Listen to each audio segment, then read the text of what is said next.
بھائی حکومت کا کیا حاصل کیا ہوتا ہے؟ عائش کریں، آپ کے پاس دولت آئے، وہ دولت ہم اقتصادی طور پر اس ریجن کو کنٹرول کر کے، یہ حماس کے جو نمائندے ہمارے یہاں آئے تھے، انہوں نے تقریر بھی کی تھی قرآن آڈیٹوریم میں، اگر اس کا پورا جو ایسنس تھا وہ آپ کے سامنے ہو، ان کے پیش نظر یہ ہے کہ ایک زونل پیکٹ اس کا بنا لیا جائے اس پورے علاقے کا، مسلمان لیبر ہے، موجود ہے، تیل موجود ہے، اس کو استعمال کیا جائے، ٹیکنیکل نو ہاؤ ہمارے پاس ہے، یہاں ٹیکنالوجی بڑھائی جائے، اس کا جو ہے ایک اقتصادی جو ہے یہاں جنت پیدا کر دی جائے، اور اس کی جو اصل جو ہے پھل وہ ہم کھائیں گے، محنت وہاں کریں گے، پانی دیں گے اور پودوں کو جو ہے سینچیں گے، وہ مسلمان کریں گے۔ تو اس سے آگے جا کر براہ راست حکومت قائم کرنے کی ضرورت کیا ہے؟ یہ ہے ان کا نقشہ۔ فنڈامنٹلسٹ اس کے لیے بےتاب ہے کہ نہیں، ہمیں تو گریٹر اسرائیل حکومت قائم کرنی۔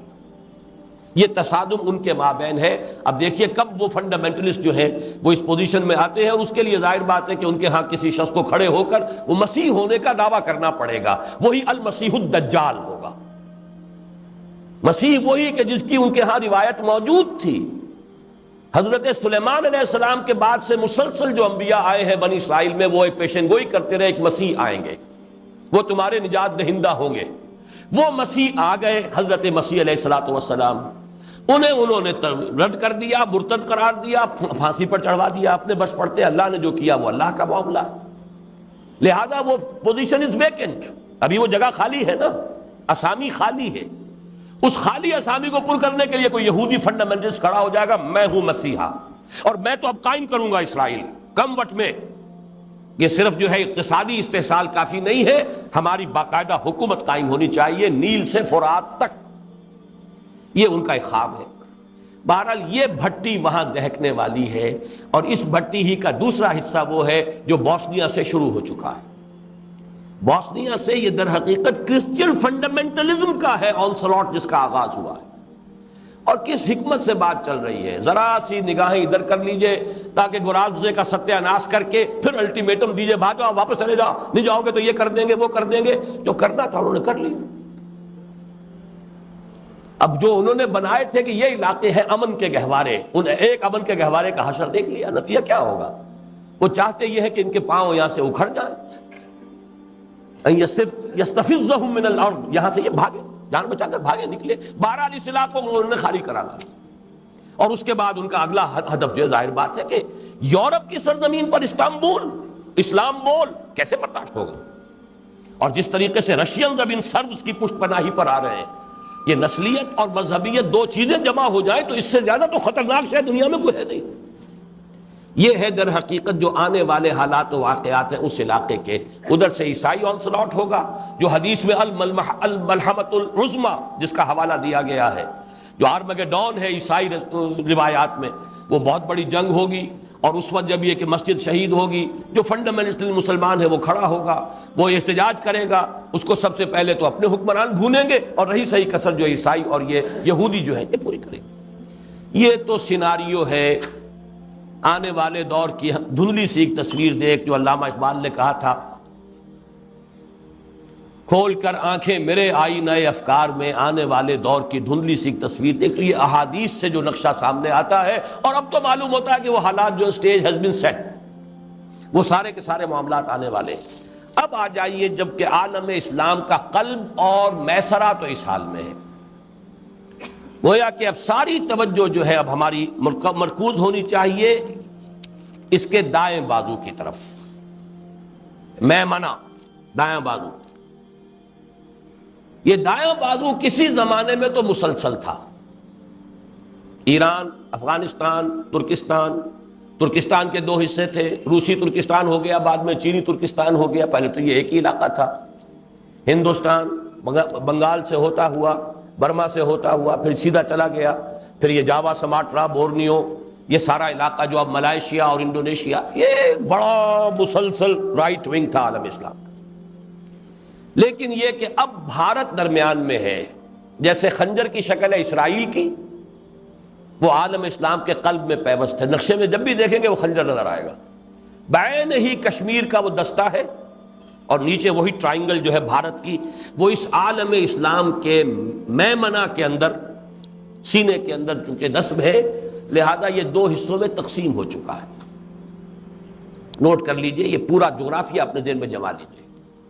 ایک حصہ وہ ہے جسے ہم کہیں گے وسط ایشیائی مسلم بلاک. اس وقت نہیں ہے بلاک کی شکل میں، پوٹینشل بلاک ہے، جغرافیائی اعتبار سے بلاک ہے. ایران، افغانستان، پاکستان.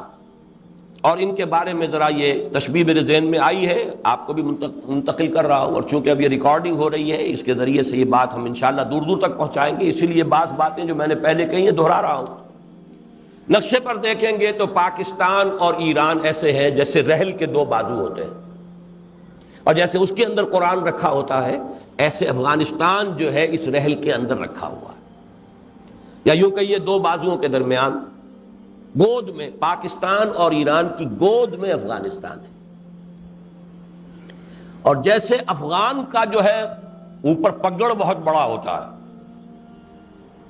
ضمیر جعفری صاحب کا شعر کوئی صاحب مجھے یاد کرا دے، بڑا پیارا شعر تھا افغان کے بارے میں کہ سر پہ لیے پھرتا ہے پورا افغانستان. اتنی بڑی پگڑی باندھی ہوتی ہے کہ پورا افغانستان معلوم ہوتا ہے کہ سر پہ اٹھائے پھر رہا. تو وہ جو پگڑی ہے ان تین ملکوں کے اوپر، وہ ترکستان کے وہ علاقے ہیں، یہ سب شمال میں ہمارے. کہیں وہ ترہ بڑا نکل گیا ہے، قازقستان جو ہے وہ بہت دور تک نکل گیا ہے، باقی زیادہ تر علاقے جو ہیں وہ تو افغانستان کے، کچھ ایران کے یہ شمال میں واقع ہیں. یہ ہے سینٹرل ایشیا کا مسلم بلاک. جغرافیائی طور پر تو اب بھی بلاک ہے، ویسے بلاک کی شکل میں نہیں ہے، لیکن ایک پوٹینشل بلاک کی حیثیت رکھتا ہے. اس کے بعد بھارت، ادھر چین. ان دونوں ملکوں کے بارے میں بھی ایک بات نوٹ کیجئے، جتنے مسلمان اس وقت پاکستان، افغانستان اور ایران میں ہیں تقریباً اتنے ہی مسلمان بھارت میں. وہ ہے مائنورٹی، تعداد گنیے ذرا ان کی، اس لیے کہ وہاں کے لوگ کہتے ہیں کہ 20 کروڑ سے کم ہم نہیں، 18 سے تو لازماً کم نہیں. تو گن لیجئے ایران، افغانستان، پاکستان. اور جتنے مسلمان اس روسی ترکستان کے علاقے کے اندر آباد ہیں اتنا ہی مسلمان تقریباً چینی ترکستان کے اندر آباد ہیں. تو یہ ایک تو ہے وہ بلاک، ان چار حصوں کا کہیے، ویسے ممالک تو کئی بن جائیں گے، یہ ترکستانی ریاستیں تعداد میں تو کئی ہیں، لیکن چار سمجھیے، ایران، افغانستان، پاکستان اور روسی ترکستان، یہ ایک بلاک ہے. ساتھ جو علاقہ ہے بھارت، اس میں 15 کروڑ، 18 کروڑ یا 20 کروڑ مسلمان، ادھر تقریباً 7 کروڑ لگ بھگ جو ہیں وہ چینی ترکستان کے اندر. اس نقشے کو ذہن میں جمائیے. اس کے بعد وہ مشرقی بازو ہے، اس کے بارے میں مجھے تفصیل سے زیادہ عرض نہیں کرنا. اس میں انڈونیشیا ہے. کہا یہ جاتا ہے کہ پوری دنیا میں مسلمان آبادی کا سب سے بڑا ملک. اس کو عیسائیت نے اس طرح ٹارگٹ کیا ہے، اتنے بڑے پیمانے پر مشنری ایکٹیویٹی ان کی ہے، اور اتنے بڑے پیمانے پر کنورشن ہو رہی ہے، اور حکومت کی سطح پر اتنا تعاون ہے عیسائیوں کے ساتھ. مسلم فنڈامنٹلزم کو کرب کیا جاتا ہے کہ سنگ و خشت مقید ہے اور سگ آزاد، اور ساری سرکاری مشینری جو ہے وہ عیسائی مشنریز کو وہاں پر سپورٹ کرتی ہے. ان کا دعویٰ یہ ہے کہ اگلی صدی کے ربع اول کے اندر اندر عیسائی مشنری، باقاعدہ ان کے لیے ریٹن کلیمز ہیں، ہم انڈونیشیا کو خالص عیسائی ملک بنا لیں گے. ہوگا کیا یہ تو اللہ جانتا ہے، لیکن یہ کہ دعویٰ ان کا ہے. ملائیشیا ہے، بڑا اچھا ملک ہے، بڑے صاف ستھرے لوگ ہیں، سیدھے، لیکن یہ کہ ایک تو چھوٹا ملک، کوئی حیثیت نہیں. دوسرے یہ کہ وہاں چینی جو ہے مائنورٹی بڑی ایکٹیو ہے. اس کے بعد بنگلہ دیش ہے، بہرحال وہ ہمارا ہی جسم کا ایک حصہ ہے سابق. وہاں پر بھی جو سیکولرزم ہے اس کا تقریباً فیصلہ کن غلبہ ابھی ہے، واللہ عالم. لیکن یہ کہ بیچ میں بھارت ہے. اس لیے اصل جو میں سمجھتا ہوں کہ وہ یہ جو پوٹینشل جو ہے وسط ایشیائی مسلم بلاک، یہ ہے کہ جس پر ہماری توجہ کو مرکوز ہونا چاہیے. اس میں خاص طور پر 2 حدیثیں جو میں نے اس سے پہلے کئی مرتبہ نوٹ کرائی، آج پھر نوٹ کر لیجیے. ایک تو وہ حدیث کہ جو سنن ابن ماجہ میں ہے حضرت عبداللہ ابن حارث رضی اللہ تعالی عنہ سے، کہ حضور نے فرمایا صلی اللہ علیہ وسلم، یخرج ناس من المشرق یوطئون للمہدی یعنی سلطانہ. مشرق سے لوگ آئیں گے، نکلیں گے، جو جب وہاں پہ بھٹی دہکے گی مڈل ایسٹ میں، اور وہاں پر مسلمانوں کی قیادت ایک صاحب کے ہاتھ میں ہوگی جن کے بارے میں پیشین گوئیاں ہیں. وہ مہدی کا لفظ جو ہے اس سے وہ شیعوں والے مہدی کو آپ قیاس نہ کیجئے، بہرحال مسلمانوں کے قائد ہوں گے، اللہ عطا فرمائیں گے. خون اسرائیل آ جاتا ہے آخر جوش میں، توڑ دیتا ہے کوئی موسیٰ طلسم سامری. تو خون اسماعیل محمد الرسول اللہ صلی اللہ علیہ وسلم، دودھ محمد صلی اللہ علیہ وسلم میں سے اللہ اٹھا دے گا کسی کو. وہ کوئی امام غائب نہیں ہے جو حاضر ہوں گے، اس وقت پیدا ہوں گے، ہو سکتا ہے پیدا ہو چکے ہوں، اور اس لیے کہ اب دور نہیں ہے معاملہ. بہرحال جب وہاں پر وہ بھٹی دیکھے گی تو مدد کے لیے یہاں سے جائیں گی فوجیں جو ان کی حکومت وہاں قائم کریں گی. اس کا مطلب ہے یہاں پہلے کچھ ہو چکا ہوگا تب نہ. یخرج ناس من المشرق، مشرق جزیرہ نما عرب کا مشرق یہی ہے. وہ کیا کریں گے؟ یؤتون للمہدی، وہ فتح پر فتح حاصل کرتے ہوئے منزل پر منزل مارتے ہوئے آئیں گے اور مہدی کی مدد کریں گے، اور وہاں یعنی سلطان ہی اس کی حکومت قائم کریں گے. دوسری حدیث ہے، یہ چونکہ سنن جامع ترمذی کی روایت ہے، بہت اہم ہے اس اعتبار سے، اور راوی حضرت ابو ہریرہ ہے رضی اللہ تعالی عنہ، اور اس میں مشرق کا لفظ نہیں ہے، ایک علاقے کا نام ہے.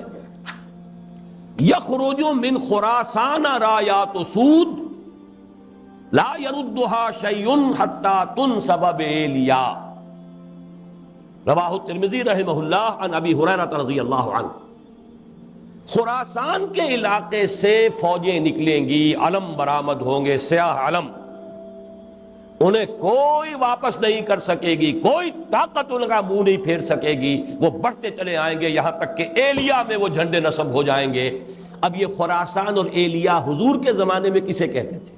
ایلیا یروشلم کا نام ہے.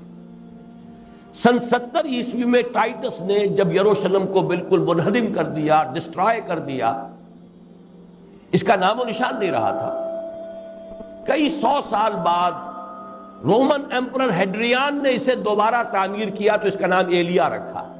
یروشلم نام نہیں رکھا، ایلیا. عیسائی ہسٹری میں اس کا نام ایلیا ہے، حضور کے زمانے میں اس کا نام ایلیا تھا، یہی یروشلم.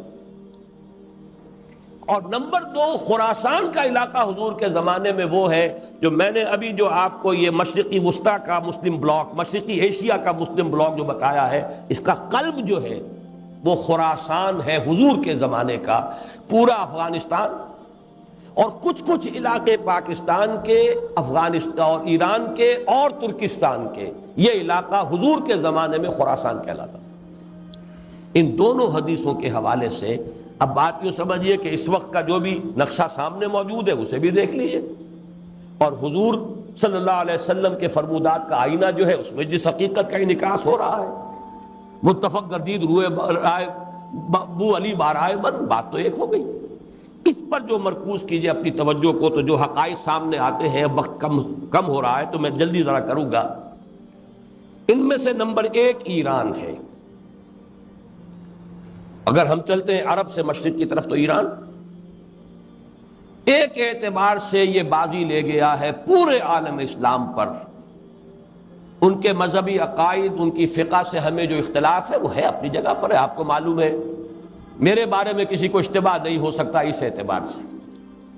میری جس درجے دشمنی رکھی گئی ہے، جس طرح میرے سر کا جو ہے مطالبہ ہوتا تھا، 2 ہی آدمی تھے پاکستان میں کہ جن کے سر مانگے گئے، ایک کراچی کے وہ شاہ بلیغ الدین صاحب اور ایک نے.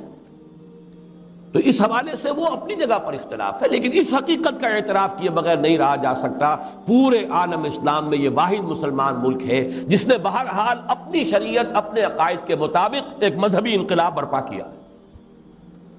اور پورے عالم اسلام میں مذہبی سطح پر، حکومت کی سطح پر فنڈامنٹلسٹ صرف ایک ملک ہے، یا دوسرا جو ہے تھوڑا سا وہ ہے سوڈان، لیکن اس کی اہمیت اس لیے نہیں کہ وہ کسی عوامی انقلاب سے نہیں بنا، بلکہ وہ تو ایک فوجی انقلاب سے شکل بنی ہے جو بھی بنی ہے. اللہ کرے اس میں استقامت ہو، اس سے یقینی کوئی نتیجہ برآمد ہو جائے. خبریں بھی اچھی آ رہی ہیں، لیکن میں تو دنیا کا جو پرسپیکٹو ہے اس کے حوالے سے عرض کر رہا ہوں کہ اس پہلو سے ایران ان کا ٹارگٹ ہے، ٹارگٹ نمبر 1 ایک خاص اعتبار سے.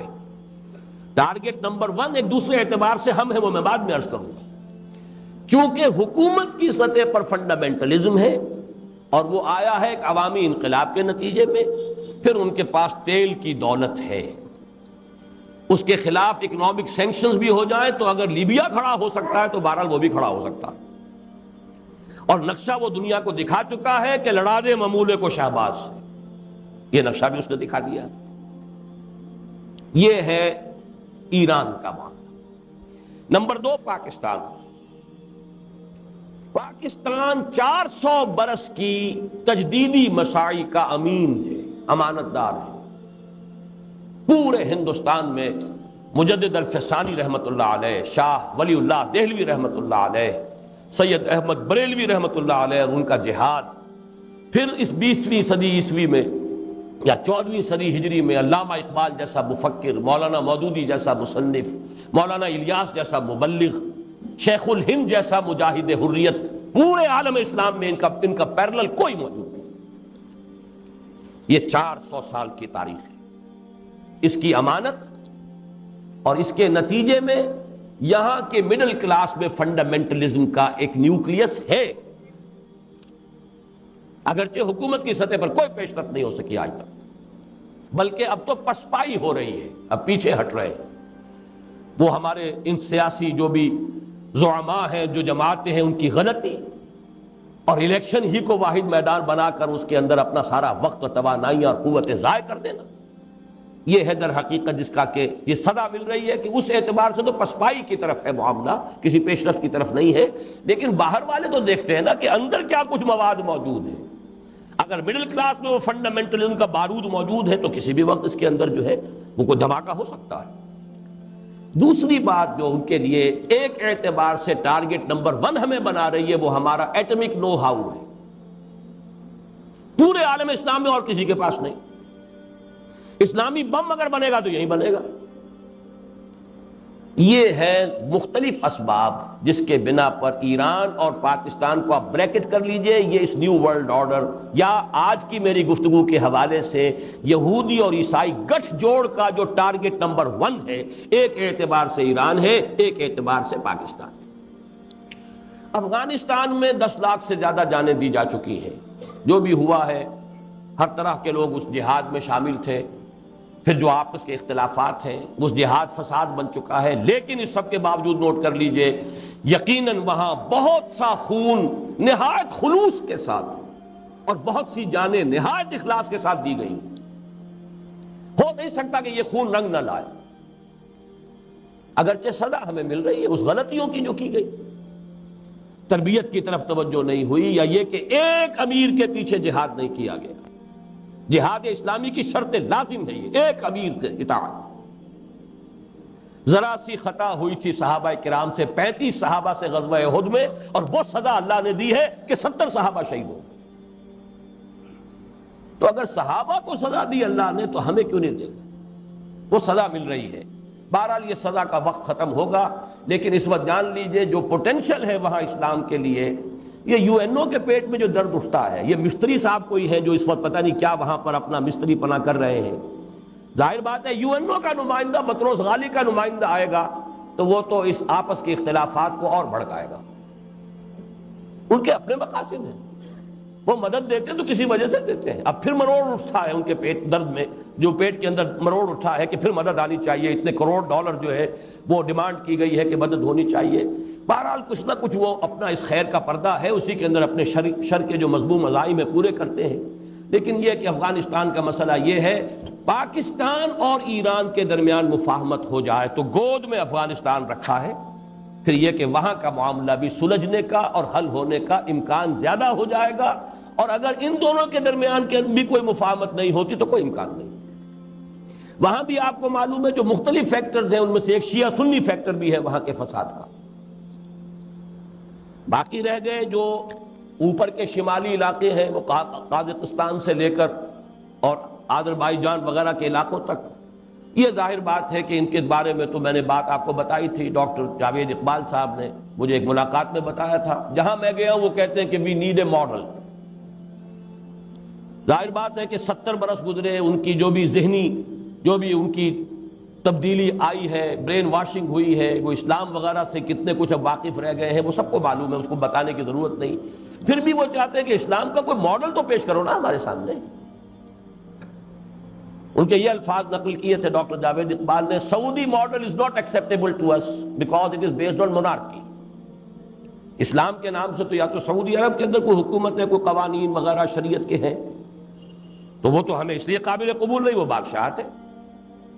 An Iranian model is also not acceptable to us because it is based on theocracy. یہ ایک مذہبی طبقے کی حکومت ہے، یہ بھی ہمارے لیے ناقابل قبول، تو کوئی ماڈل چاہیے ہمیں۔ بہرحال یہ ہے وہ کیفیت ان کی، اور اس وقت جو کچھ مستری صاحب کرتے پھر رہے ہیں وہاں پر، مجھے تو اقبال کے وہ شعر یاد آیا کہ افغانیوں کی غیرت دین کا ہے یہ علاج، ملا کو ان کے کوہ و دمن سے نکال دو۔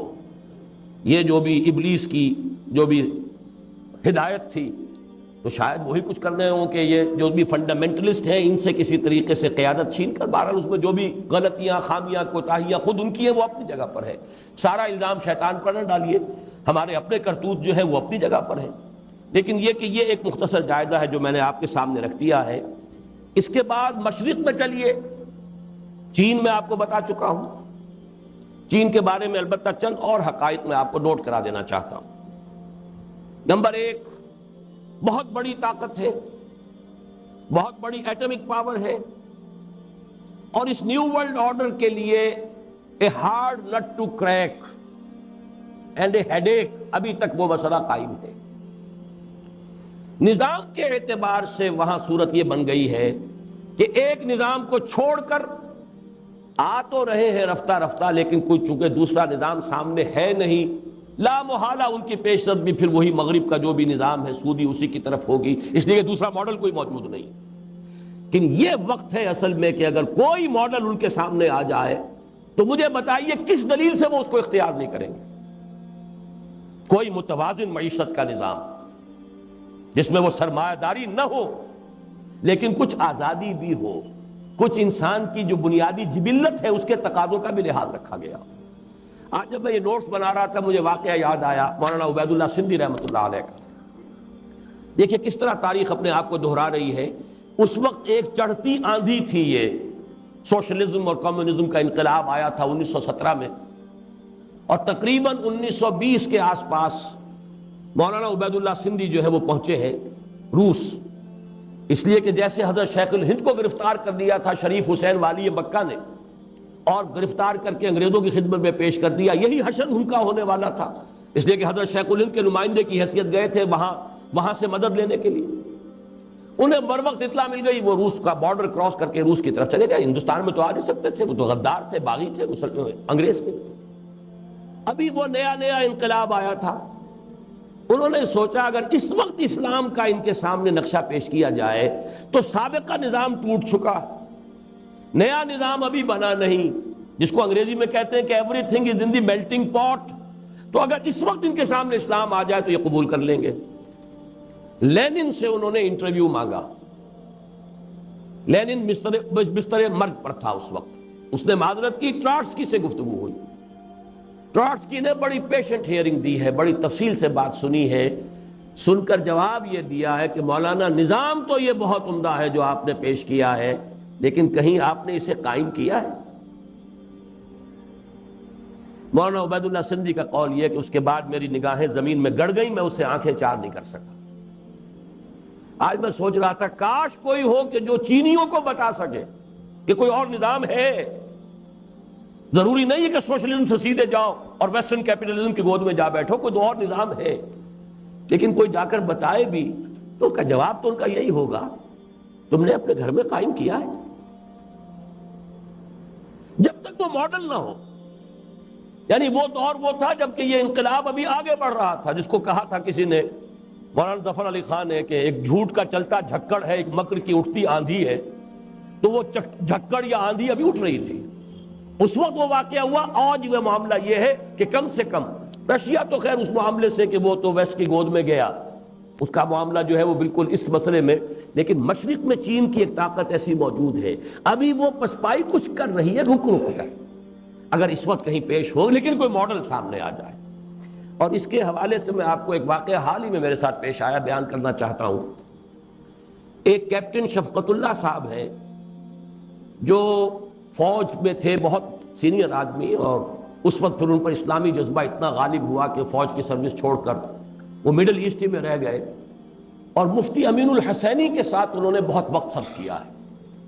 پچھلے دنوں اچانک وہ آئے ملاقات کے لیے، اور یہ ساتھی تھے جنرل فضل حق جو گورنر رہے ہیں، جو ضیاء الحق صاحب کے بھی ساتھیوں میں سے تھے اور گورنر رہے ہیں، پھر صوبہ سرحد کے، ان کے ساتھیوں میں سے تھے۔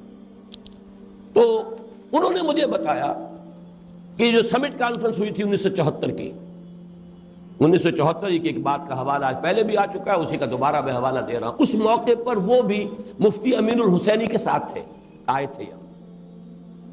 انہوں نے کہا کہ ایک دفعہ نہایت ٹھنڈی آہ بھر کر مفتی صاحب نے کہا، ایک چینی وفد کہیں انہوں نے دیکھا تھا، کوئی چینی مسلمان آئے تھے حج کے لیے، عالم اسلام سے تو میں بالکل مایوس ہو چکا ہوں، مجھے تو کوئی امید اب ہے تو ان سے۔ یہ مفتی اعظم امین الحسینی کا یہ قول، وہ کیپٹن ریٹائرڈ شفقت اللہ صاحب مجھے ابھی میں سمجھتا ہوں 3-4 ہفتے ہوئے ملاقات کے لیے آئے تھے، وہ مجھے بتا کر گئے۔ میں اسی کے حوالے سے چند باتیں آپ سے رکھ رہا ہوں۔ پھر یہ بات بھی عرض کر چکا ہوں کہ تقریباً 6 کروڑ مسلمان، بہت بڑا علاقہ وہاں ہے، چینی ترکستان جسے آپ کہتے ہیں۔ اس سے ساتھ ہی ذرا ذہن میں رکھیے بھارت کا معاملہ ہے 15 کروڑ سے لے کر 20 کروڑ تک کی مسلمان آبادی۔ ہم جب بھارت کا لفظ لیتے ہیں تو معلوم ہوتا صرف ہندو آباد ہے وہاں۔ یہ کہنا مشکل ہے کہ سب سے بڑا مسلمان ملک دنیا میں انڈونیشیا ہے یا بھارت ہے۔ تعداد یا تو انڈونیشیا میں ہے مسلمانوں کی سب سے زیادہ، 15 کروڑ کے لگ بھگ، اور اگرچہ میں جو مائنورٹی ہے ہندوستان میں، لیکن تعداد کے اعتبار سے ایک ملک میں تقریباً ان کے ہم پلہ ہیں، یا یہ کہ ان سے بھی آگے ہیں، واللہ عالم۔ اور ایک رائے جو میں نے کچھ دنوں سے کئی مرتبہ اپنی تقریر میں بیان کی ہے، شمس نوید عثمانی رحمۃ اللہ علیہ، ان کا بھی انتقال ہو گیا، رامپور کے ایک بہت بڑے عالم دین تھے۔ ان پر کچھ مضامین پھر میں نے الفرقان میں اب پڑھے ہیں نکلوا کر۔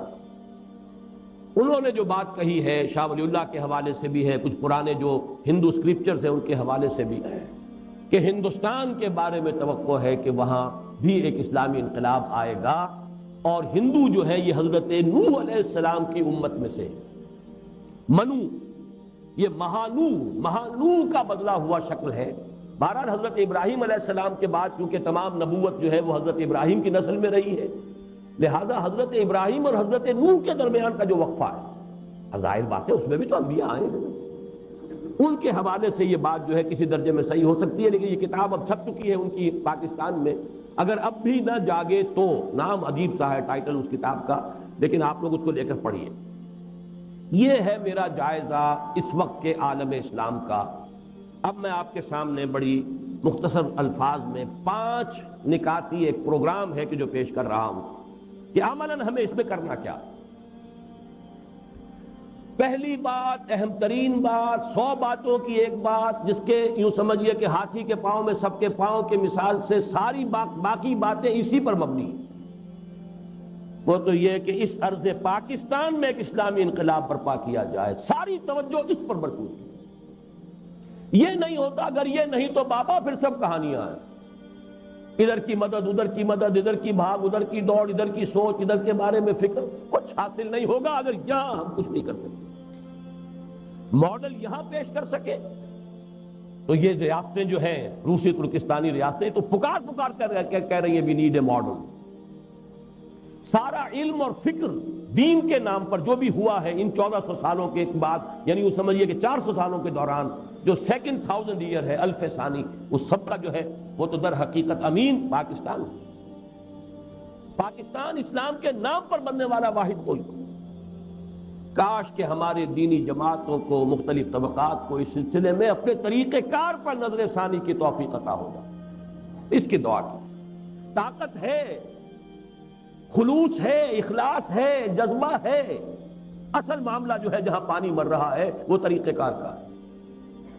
اور اندیشہ اصل میں یہ ہے اگر انتخابات سے مایوسی ہوگی تو پھر کوئی چھاپے مار اور کوئی اس طرح کی کوئی تشدد پسندانہ ایکٹیویٹیز شاید شروع ہو جائیں، اور وہ اس سے زیادہ خوفناک اور خطرناک ہے اور مضر ہوگی اپنے مقصد کے اعتبار سے۔ اصل یہ ہے کہ منہج نبوی کی اساس پر، اسی کی بنیاد پر، لن يصلح آخر هذه الامة الا بما صلح به اولها، اس اصول پر منہج انقلاب نبوی کی بنیاد پر کام کیا جائے۔ اور اسی کے لیے میں نے عرض کیا تھا کہ یہ جو دوسرا گروپ ہے جس کی 2 آیتیں میں آپ کو سنا چکا ہوں پہلے، یا ایھا الذین آمنوا من یرتد منکم عن دینہ فسوف یأتی اللہ بقوم یحبهم ویحبونہ اذلۃ علی المؤمنین اعزۃ علی الکافرین یجاہدون فی اللہ فی سبیل اللہ ولا یخافون لومۃ لائم، یہ جو اوصاف ہیں 6، 2 کے 3 جوڑے، یہ اللہ تعالیٰ جنہوں نے پہلے سے کمر کسی ہوئی ہے انہیں توفیق دے کہ ساتھیوں مشوروں کو تیز کرو، وہ اپنی جد و جہد کو اور بڑھائیں اور ہمت کریں۔ اور جو لوگ ان تمام حقائق کے پیش نظر اگر اب وہ کمر کس لیں کہ اب ان صلاتی و نسکی و محیایا و مماتی للہ رب العالمین، اب ہمیں اسی کے لیے جینا اور مرنا ہے، تو ان اوصاف کو پہلے اپنے اندر پیدا کرنے کی کوشش کریں۔ جیسے اقبال نے کہا ہے کہ ہو صداقت کے لیے جس دل میں مرنے کی تڑپ، پہلے اپنے پیکر خاکی میں جان پیدا کرے۔ یہ روحانی جان ضروری ہے اس انقلاب کے لیے۔ وہ روحانی جان کیا ہے؟ اللہ ان سے محبت کرے گا، وہ اللہ سے محبت کرے۔ جائزہ لیں، ساری محبتوں میں ٹاپ پر اللہ کی محبت ہے یا نہیں؟ مال، اولاد، جان، جائیداد، پروفیشن، جو بھی کچھ ہے، ان سب سے اوپر محبت اللہ کی ہے تو فرسٹ کوالیفیکیشن پوری ہو گئی۔ اور یہ نہیں ہے تو یہیں فیل ہو گئے، تو آگے بڑھنے کی ضرورت ہی نہیں۔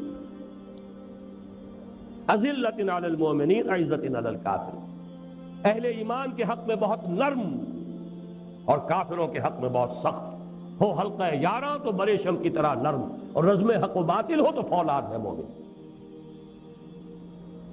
کل ہی شاید یہاں حدیث صبح بیان کی گئی، من احب للہ وابغض للہ واعطى للہ ومنع للہ فقد استکمل الایمان۔ محبت کرو تو صرف اللہ کے لیے محبت کرو، کسی سے دشمنی ہے تو اللہ کے لیے ہو، اپنی کسی ذات کی رنجش کی بنا پر نہ ہو، دین کے لیے ہو، بغض ہو، نفرت ہو، دین کی وجہ سے ہو، تعلق کا انقطاع ہو، دین کی وجہ سے ہو، مبارک ہے، لیکن اور کسی وجہ سے نہیں۔ کسی سے کچھ روکا جائے تو اس لیے کہ اللہ کو اس کا روکنا پسند ہے، کسی کو کچھ دیا جائے تو اس لیے کہ اللہ کو اس کا دینا پسند ہے۔ یہ کیفیت ہو جائے تو ایمان کی تکمیل ہوتی ہے۔ تیسرا، یجاہدون فی سبیل اللہ ولا یخافون لومۃ لائم، اللہ کی راہ میں جہاد کرے اور کسی ملامت کرنے والے کی ملامت سے نہ ڈرے، چاہے وہ باپ ہو، چاہے وہ بڑا بھائی ہو، چاہے وہ ماں ہو، چاہے وہ بیوی ہو۔ کرنا ہے، لگانا ہے اپنے آپ کو اللہ کے دین کے لیے، کوئی راضی ہو چاہے ناراض ہو۔ جب تک یہ شکلیں نہیں ہوتی، یہ 6 اوصاف ہیں، 2 کے 3 جوڑے، یحبہم ویحبونہ، اذلۃ علی المؤمنین اعزۃ علی الکافرین، یجاہدون فی سبیل اللہ ولا یخافون لومۃ لائم۔ اس راہ میں جو سب پہ گزرتی ہے سو گزری، تنہا پس زندہ کبھی رسوا سر بازار۔ کرتے ہیں بہت شیخ سر گوشہ ممبر، اور گرجے ہیں بہت اہل حکم بر سر دربار، اور چھوٹا نہیں غیروں نے کوئی ناوی کے دشنام، چھوٹی نہیں اپنوں سے کوئی طرز ملامت۔ یہ ملامتیں کسی طرح کی بھی ہو، ناصحانہ ہو، خیر خواہانہ ہو، کسی ملامت کی کوئی پرواہ نہ ہو۔ انسان طے کر لے کہ ان صلاتی و نسکی و محیای و مماتی للہ رب العالمین۔ یہ تو ہے ان آیات کا حاصل۔ اور اس کے بعد 2 آیتیں پہلے بیان کر چکا، اللہ سے ولایت کا رشتہ، رسول سے، پھر اہل ایمان سے۔ اہل ایمان بھی وہ نام کے مسلمان نہیں، الذین یقیمون الصلاۃ ویؤتون الزکاۃ وہم راکعون، ومن یتول اللہ ورسولہ والذین آمنوا فإن حزب اللہ هم الغالبون۔ یہ شرائط پوری کر لو، اللہ کا وعدہ ہے کہ وہی حزب اللہ غالب آئے گی۔ تو پہلا کام تو یہ ہے، اور اسی کام کے ہونے پر بقیہ 4 کا دار و مدار ہے، ورنہ ان میں سے کوئی چیز بھی اپنی جگہ پر کسی درجے میں بھی مفید نہیں ہوگی، فائدہ مند نہیں ہوگی۔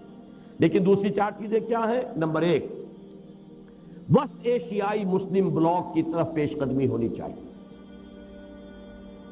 اس ضمن میں جو تجویز آئی ہے ایران کی، پازیٹیو ریسپانس ہونا چاہیے اس پر۔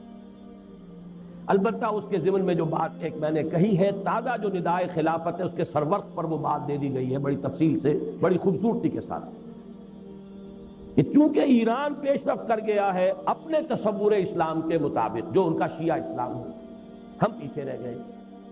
اور ہمارے ہاں اسلام کی طرف پیش رفت میں ایک بہت بڑی رکاوٹ یہاں کا شیعہ مکتب فکر ہے، کہ جو برابر کا مدعی ہے۔ اب ظاہر بات ہے کہ برابری جو ہے وہ لا آف دی لینڈ کے لیول پر تو دو قانون نہیں ہو سکتے ملک میں۔ تو میں نے یہ بات کہی ہے، ایران کی حکومت اگر واقعتاً چاہتی ہے کہ پاکستان کا اور ایران کی واقعتاً گہری مفاہمت ہو، تو پھر یہ ہے کہ انہیں جو بھی ان کے گڈ آفیسز ہیں، جو بھی اثرات ہیں بروئے کار لا کر پاکستان کے اہل تشیع کو اس پر آمادہ کرنا چاہیے کہ وہ یہاں وہی صورت اختیار کرنے کو تیار ہو جو سنیوں کو ایران میں دی گئی ہے۔ اگر یہ ریسیپروسٹی ہوئی تب تو بات بڑھ سکتی ہے آگے، ورنہ کیسے بڑھے؟ وہاں شکل یہی ہے، لا آف دی لینڈ فقہ جعفریہ کا، چاہے سنی ہو چاہے وہ شیعہ ہو، اس کے اوپر انطباق ہوگا۔ ایک ملک میں دو لاز نہیں ہو سکتے، قانون ملکی تو ایک ہی ہو۔ ہاں پرسنل لا میں سنیوں کو اجازت ہے، نماز جیسے چاہے پڑھے، روزہ جس وقت چاہے رکھے، جس وقت چاہے کھولے، اپنے نکاح طلاق کے معاملات آپس میں جس طرح چاہے کرے، انہیں اختیار ہے۔ بین ہی یہی پوزیشن اہل تشیع کو یہاں اختیار کرنی چاہیے۔ نہیں کریں گے تو ہمیں معلوم ہے کہ بہرحال یہ مائنورٹی اتنی تو نہیں ہے کہ اسے بالکل نظر انداز کیا جا سکے، ہماری سروسز میں، ہماری فوج میں، ہماری پولیس میں، ہماری سول سروس میں، بلکہ ان میں تو میں سمجھتا ہوں کہ اپنی اصل جو آبادی کی مناسبت ہے، تناسب ہے، اس سے کہیں بڑھ کر زیادہ عمل دخل۔ تو یہ بہت بڑی رکاوٹ ہے، کاش کہ ایران کی موجودہ حکومت جو ہے وہ اس بارے میں غور کر سکے سنجیدگی کے ساتھ۔ تیسری بات، ایٹمی اسلحہ کے بارے میں برملا کہنا چاہیے کہ ہم بنائیں گے اور بم بنائیں گے۔ کیا دلیل ہے؟ بھارت اس میں ہم سے آگے نکل گیا، کھل کر کہہ رہا۔ کس دلیل سے کہتے ہو کہ ہم نہ بنائیں جبکہ تم نے بنائے؟ ایک کام تمہارے لیے اچھا، ہمارے لیے برا، کون سی دلیل؟ تم بہت زیادہ مکمل ہومو سیپین ہو اور ہم کو گھٹیا ہومو سیپین ہو، تم زیادہ مہذب ہو اور عاقل ہو، حالانکہ تم نے ایٹم بم گرائے ہیں ہیروشیما پر اور ناگاساکی پر، تو تمہارے ہاتھ میں تو محفوظ ہے اور ہمارے ہاتھ میں غیر محفوظ۔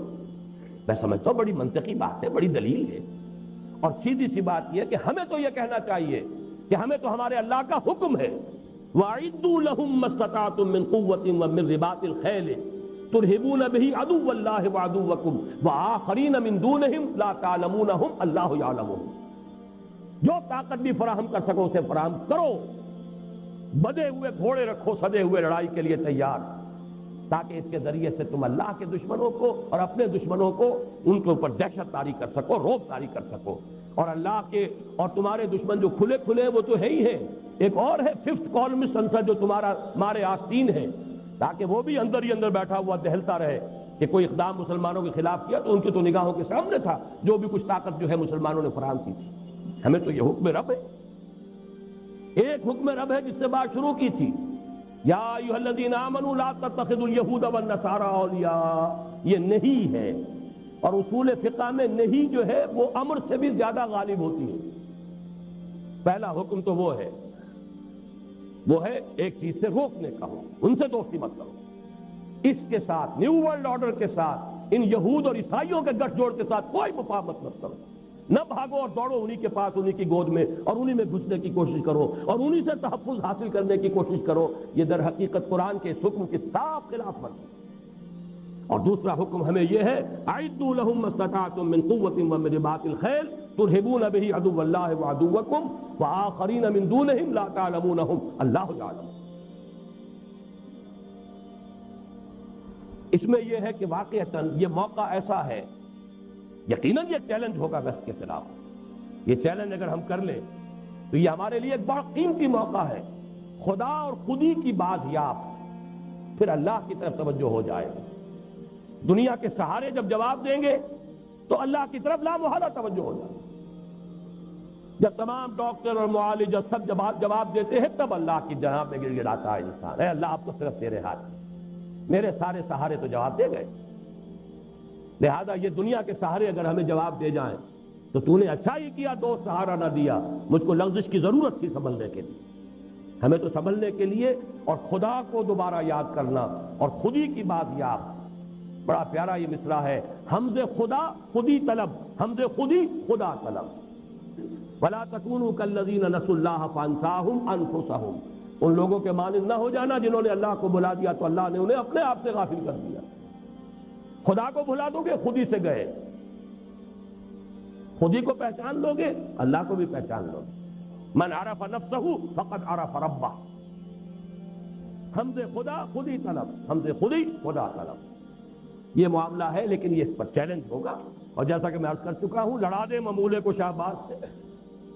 بہرحال ایران نے اس کا ایک نقشہ پیش کیا، ہزاروں کی جانیں جو ہے قربان کی، کتنی بڑی طاقت کے ساتھ جو ہے عراق حملہ آور ہوا تھا، پورا عرب، پوری طاقت، پورا پیسہ پیچھے ہوا، مغرب کی اس کی طاقت، آخر ایک قوم مرنے پر آمادہ ہو جائے اسے کوئی شکست نہیں دے سکتا۔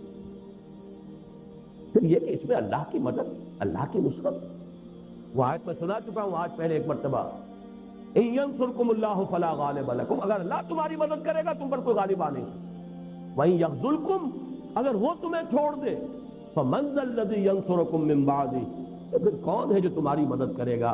اس امریکہ بہادر نے، کل مجھے بڑا پیارا جملہ معلوم ہوا عابدہ حسین کا، وہ اخبار میں سرخی سی تھی، آج بھی پاکستانی یہی سمجھتا ہے کہ امریکہ بادشاہ مدد کرے گا۔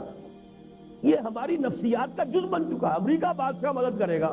اس امریکہ بادشاہ نے جو کچھ سن 65 میں کیا تھا اسے یاد کرو، اس امریکہ بادشاہ نے جو کچھ سن 71 میں کیا تھا اسے یاد کرو، اس کا 6 فلیٹ جو ہے پتہ نہیں کہاں رہ گیا تھا، کون سی وادی میں ہے اور کون سی منزل میں ہے، آتا رہا، سنتے رہے، آ رہا ہے، کہاں آیا؟ ہمارا تو بیڑا غرق ہو گیا۔ وہ فلیٹ آیا یا نہیں آیا، وہ تو ہمارا تو بیڑا غرق ہو گیا۔ تاریخ انسانی کی بدترین شکست ہمارے قلم کا ٹیکا تو بنی باتیں کا 93,000 ہمارا کڑیل، چاہے وہ جرنیل تھے اور چاہے وہ سپاہی تھے، وہ اس ہندو کے قیدی بنے کہ جن کے لیے یوں سمجھیے کہ جن پر کہیں 1000 برس، کہیں 800، کہیں 600 برس ہم نے حکومت کی تھی۔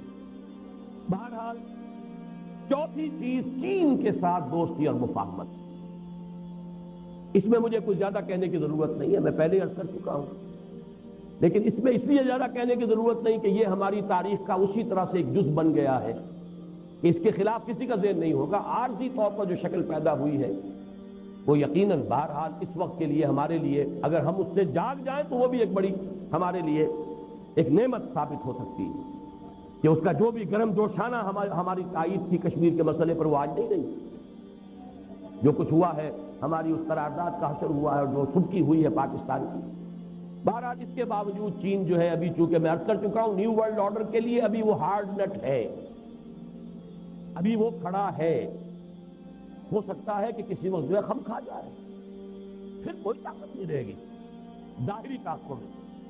اس اعتبار سے اس کے ساتھ بھی مفاہمت۔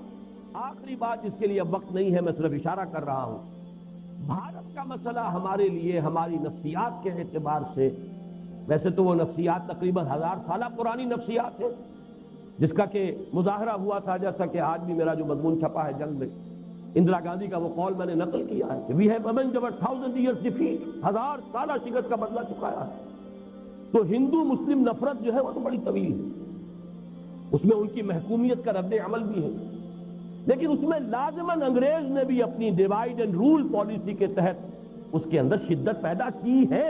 اگر کوئی شخص اس کا انکار کرتا ہے تو اس سے بڑا احمق کوئی نہیں اور حق درم کوئی نہیں، کہ 3 عامل ہے یہ جو بھی ہمارے درمیان بد اعتمادی ہے، ایک دوسرے کا خوف ہے، ایک دوسرے سے نفرت ہے۔ اس میں ایک مزاج ہے، برہمنی مزاج اور بنیا مزاج، لیکن میں نے آج لکھا، اس کو پڑھ لیجئے گا غور سے، کہ وہاں صرف بنیا ہی تو نہیں ہے، راجپوت بھی تو ہے، برہمن ہی تو نہیں ہے، شودر بھی تو ہے۔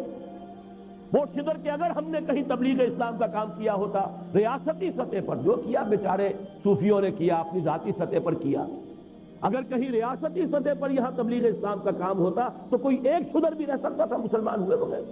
جرم تو ہمارا ہے، میں تو برمرہ تسلیم کرتا ہوں، ہم ہندوؤں کے مجرم ہیں، ہم نے 1000 برس ان پر حکومت کی ہے، لیکن ہم نے بادشاہت کے ٹھاٹ جمائے ہیں، ہم نے تاج محل بنایا ہے، ہم نے اپنے محل استوار کیے ہیں، یہ حق کیا ہم نے، کام کیا بیچارے کچھ صوفیوں نے کیا ہے، سوکھی روٹی کھا کر اور نمک کے پانی سے روٹی کھا کے نگل کر جو کام کرتے رہے، چاہے وہ گن شکر ہو رحمۃ اللہ علیہ اور چاہے وہ معین الدین اجمیری ہو رحمۃ اللہ علیہ، ریاستی سطح پر کیا ہو۔ بہرحال اس جرم کی بھی ہمیں تلافی کرنی چاہیے۔ پھر وہاں 18 کروڑ کم سے کم، 15 سے میں تو شک ہی نہیں ہے، لیکن 18 کروڑ کے لگ بھگ مسلمان موجود ہیں۔ اردو زبان ہے جو وہاں کے کونے کونے میں سمجھی جاتی ہے، جو ہمارے لیے ایک ذریعہ بن سکتی ہے اپنے خیالات کو، اگر کوئی آپ کے پاس ہے پیش کر، غافل عمل کوئی اگر دفتر میں ہے، اگر پیغام خداوندی ہے تمہارے پاس، پیش کیوں نہیں کرتے؟ میں تو آپ کو ایک واقعہ سنا دوں، مجھے رونا آ گیا تھا۔ بامبے میں مجھے ایک صاحب نے خط دکھایا جو مرہٹی زبان میں اب ترجمہ کر رہے ہیں قرآن مجید کا، کہ ایک بڑی ہائیلی ایجوکیٹڈ ہندو عورت کا خط آیا، اور اس نے اس میں یہ لکھا، جب اس کے سامنے وہ قرآن کا ترجمہ آیا، آپ لوگ کہاں اس کتاب کو آج تک چھپا کر بیٹھے ہوئے تھے؟ مجرم تو ہمیں.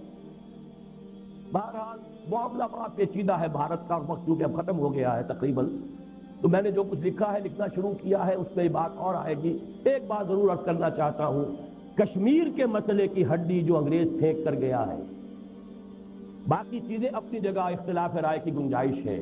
جو بے ایمانی ریڈ کلف نے کی تھی، جس کی وجہ سے کشمیر کی یہ ہڈی پھنسی ہے، جس کی وجہ سے ہماری جنگیں ہو چکی ہیں، جس کی وجہ سے کوئی مفاہمت نہیں ہو سکتی، اس کے بارے میں تو کوئی شک نہیں کہ یہ انگریز کا پیدا کردہ اس کی بے ایمانی اور اس کی خیانت کا در حقیقت شاہکار ہے. اس کے لیے بھی ہم یہی چاہیں، وہی میر کا وہ شعر اگرچہ پڑھنا نہیں میں چاہتا، کہ جس کے سبب بیمار ہوئے، اب ہم چاہتے وہی UN وہی امریکہ ہمارا کشمیر کا مسئلہ حل کر دے. ہوگا یہی، وہ بندر بہادر سب کھا جائے گا، اور ہندوستان اور بھارت دو بلیوں کی طرح بیٹھتے ہوئے منہ دیکھتے رہ جائیں گے. اور ایک نیا اسرائیل قلب ایشیا میں، وہ تو جانتے ہیں جو کچھ قوتیں یہاں پر برسر کار ہیں، انہیں معلوم ہے انہیں کنٹینمنٹ آف چائنا کا ایک نیا جو ہے اب منصوبہ جو ہے شروع کرنا پڑے گا. لہذا انہیں تو کوئی بیس چاہیے. ایک اسرائیل انہوں نے ویسٹ ایشیا کے اندر خنجر جو ہے عالم عرب کے قلب میں گاڑا ہے، اور دوسرا اسرائیل انہیں ویسٹ ایشیا کے اندر چاہیے. اور وہ اگر ہوگا یہی معاملہ، اگر یہ UNO یا امریکہ کی کسی میڈییشن کے ذریعے ہوا تو ہوگا آزاد ہوگا یہ، اور یہ امریکہ کا اڈا بن جائے.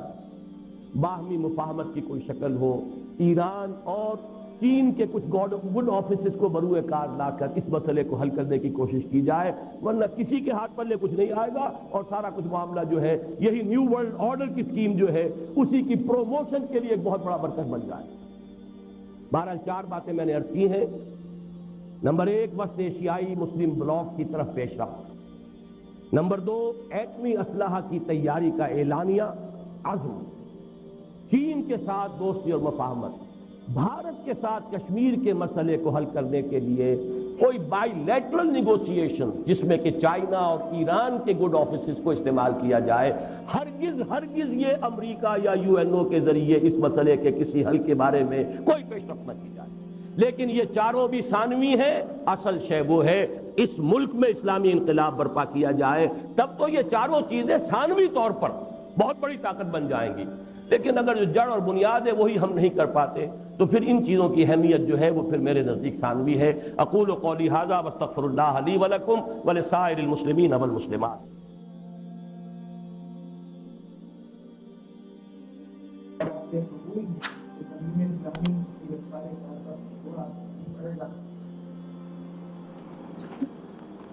بسم اللہ الرحمن الرحیم.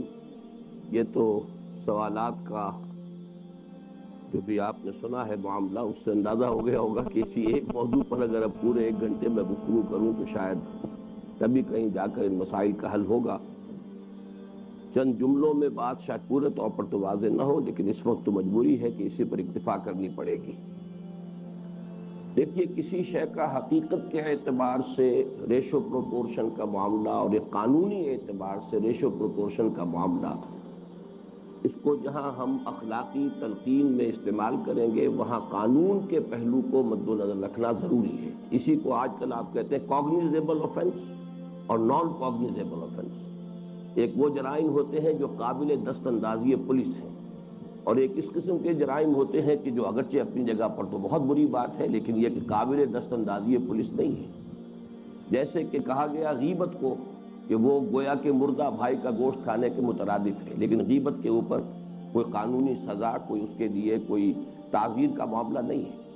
اسی طریقے سے حقیقت کے اعتبار سے دیکھا جائے بحیثیت مجموعی تو اہل تشیع کا معاملہ قادیانیوں سے زیادہ گمراہی کا ہے، اس لیے کہ وہاں ایک شے ہے کہ انہوں نے ایک نئی نبوت کو مانا.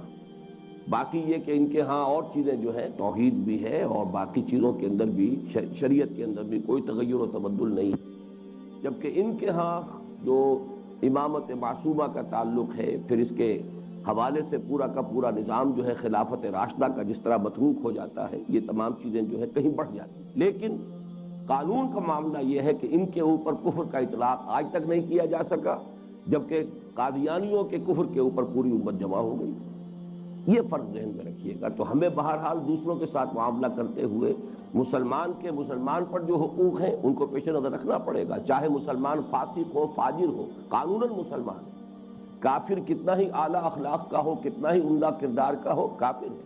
قانونی اعتبار سے کافر کافر رہے گا اور مسلمان مسلمان رہے گا، چاہے بنیادی انسانی اخلاقیات کے اعتبار سے کوئی کافر جو ہے کسی مسلمان سے کتنا ہی اونچا ہو۔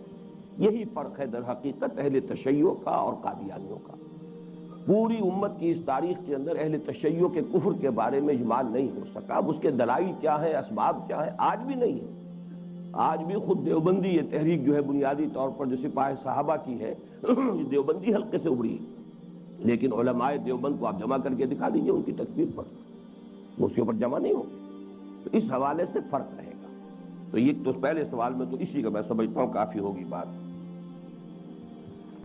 باقی قرآن مجید میں نصارہ کے بارے میں جو بات کہی گئی وہ بارہا سامنے آ چکا ہے۔ اس وقت تک نصارہ میں متبعین حضرت مسیح علیہ السلام جو صحیح معنی میں حضرت مسیح کو ماننے والے تھے موجود تھے، رہبان اور قسیسین موجود تھے۔ اس حوالے سے ان کا ایک علیحدہ تذکرہ ہوا ہے، لیکن جو نص قطعی میں پیش کر رہا ہوں، لا تتخذوا اليہود والنصارى اولیاء بعضهم اولیاء بعض۔ اب ظاہر بات ہے کہ آپ کو کسی ایک کو جو ہے اس میں محکم قرار دے کر دوسرے کو اس کے تابع کرنا پڑے گا۔ میرے نزدیک یہ چیز کہ جو سورہ مائدہ کے اندر یہ نازل ہوئی ہے یہ آیت مبارکہ، یہ ہے کہ جو مستقل حکم کے درجے میں ہے، اور دوسری چیزیں جو ہے وہ ایک وقتی طور پر، بلکہ میں ثابت کر چکا ہوں کہ بعضهم اولیاء بعض اس وقت تھا ہی نہیں، یہ مستقبل کی بات ہے جس کا کہ اصل معاملہ اس وقت پیش آ رہا ہے، جبکہ وہ معاملہ جو تھا وہ وقتی تھا، جبکہ نصارہ میں ابھی بہت سے ایسے لوگ موجود تھے کہ جن میں سے مثلاً نجاشی کا جو رویہ آپ کے سامنے آیا ہے کہ سورہ مریم کی آیات سنی اور فوراً پکار اٹھا کہ مسیح اس سے ایک تنکا بھر بھی زیادہ نہیں ہے جو کچھ ان آیات میں بیان کیا گیا۔ تو ان تمام چیزوں کو ضرور ذہن میں پیش نظر رکھیے۔ باقی یہ کہ ہندوستان کا معاملہ، کشمیر کا معاملہ، ابھی اس میں وقت لگے گا بات کو سمجھانے میں۔ میں نے جو بات کہی ہے وہ یہ ہے کہ اصل میں اس وقت ہمارے سامنے صورت یہ ہے کہ یا تو اب آپ جس طریقے سے 45 46 47 برس سے امریکہ کے گھڑے کی مچھلی بنے ہوئے ہیں، یا تو کنٹینیو کیجئے، لیکن اس کو دیکھیے امریکہ نے آپ کو دیا کیا ہے، اور یا یہ دیکھیے کہ کوئی آلٹرنیٹ ہو۔ تو آلٹرنیٹ میں ظاہر بات ہے کہ دوسری تجویز، اور اس میں یہ کہ بھارت کو نیگوسیشن کے ذریعے سے آمادہ کیا جائے کسی سیٹلمنٹ پر۔ اگر یہ یو این او اور امریکہ کے ذریعے سے معاملہ ہوا تو یہ دونوں کے ہاتھ سے نکل کر ایک نیا اسرائیل یہاں قائم ہونے کا نتیجہ جو ہے اس سے برآمد ہوگا۔ اب یہ بات ایسی نہیں ہے کہ جس پر تفصیل سے گفتگو کی جا سکے۔ میری تقریر جو ہے وہ چھپ گئی ہے تازہ میثاق، اسے پڑھیے، پھر اس پر گفتگویں جاری رہیں گی انشاءاللہ۔ دوسرا سوال جو ہے مرکز کے ساتھی ہیں، ان کا سوال ہے قرآن مجید میں جہاں یہود اور نصارہ سے دوستی کرنے سے منع کیا گیا ہے وہیں پر مشرکین اور کافروں سے دوستی کرنے پر سخت مذمت کی گئی ہے، جیسا کہ سورہ ممتحنہ اور دیگر صورتوں میں مذکور ہے۔ اب ایک طرف یہود و نصارہ یعنی امریکہ اور اسرائیل ہیں، دوسری طرف کافر اور مشرک چائنا اور ہندوستان ہیں۔ آپ نے فرمایا کہ امریکی بلاک سے اتحاد کرنے کے بجائے چینی اور ہندوستانی بلاک سے اتحاد کرنا یہ حدیث کی بیان فرماتے ہیں کہ خروج دجال سے قبل تم نصارہ سے بہت بڑی اصلاح کرو گے، پھر مسلمانوں اور عیسائیوں کے اتحاد کسی کافر طاقت سے جنگ ہے یا کسی نتیجے میں اللہ تعالیٰ مسلمانوں اور عیسائیوں کے اتحاد کو پر عطا فرمائیں گے، پھر عیسائیوں اور مسلمانوں میں اختلاف ہوگا، جنگ ہوگی، آخرکار فتح عطا فرمائیں گے، پھر دجال کا خروج ہوگا اور مسلمانوں اور یہودیوں کے مابین جنگ میں بھی اللہ تعالیٰ مسلمانوں کو فتح عطا فرمائیں گے۔ جیسا کہ آپ نے فرمایا کہ اب یہ واقعات زیادہ دور نہیں ہیں، چنانچہ حدیث نبوی کی پیشن گوئی کے مطابق پوری امت مسلمہ اور عیسائیوں کے مابین صلح ہو چکی ہے، سوائے ایران اور لیبیا وغیرہ۔ لیبیا بھی آخرکار اسی بلاک میں شامل ہوگا۔ ایرانیوں کے امام معصوم کے عقیدے کے ہوتے ہوئے ان کا امت مسلمہ میں شمار ہونا بھی اختلافی معاملہ ہے۔ اگر بالفرض چین، بھارت اور ایران کے بلاک کی عیسائی مسلم اتحاد کے ساتھ جنگ ہوتی ہے تو حدیث نبوی کے مطابق فتح مسلمانوں اور عیسائیوں کے اتحاد کو حاصل ہوگی۔ اب سوال یہ ہے کہ ہم اپنے ملک کو شکست کھانے والی کافر طاقت کے ساتھ شامل کرنے کے بجائے فتح مند ہونے والے عیسائی مسلم اتحاد کے ساتھ شامل کیوں نہ کریں؟ گفتگو کا ایک حوالہ تو ہے، دو حوالے بیچ میں گول کر گئے آپ۔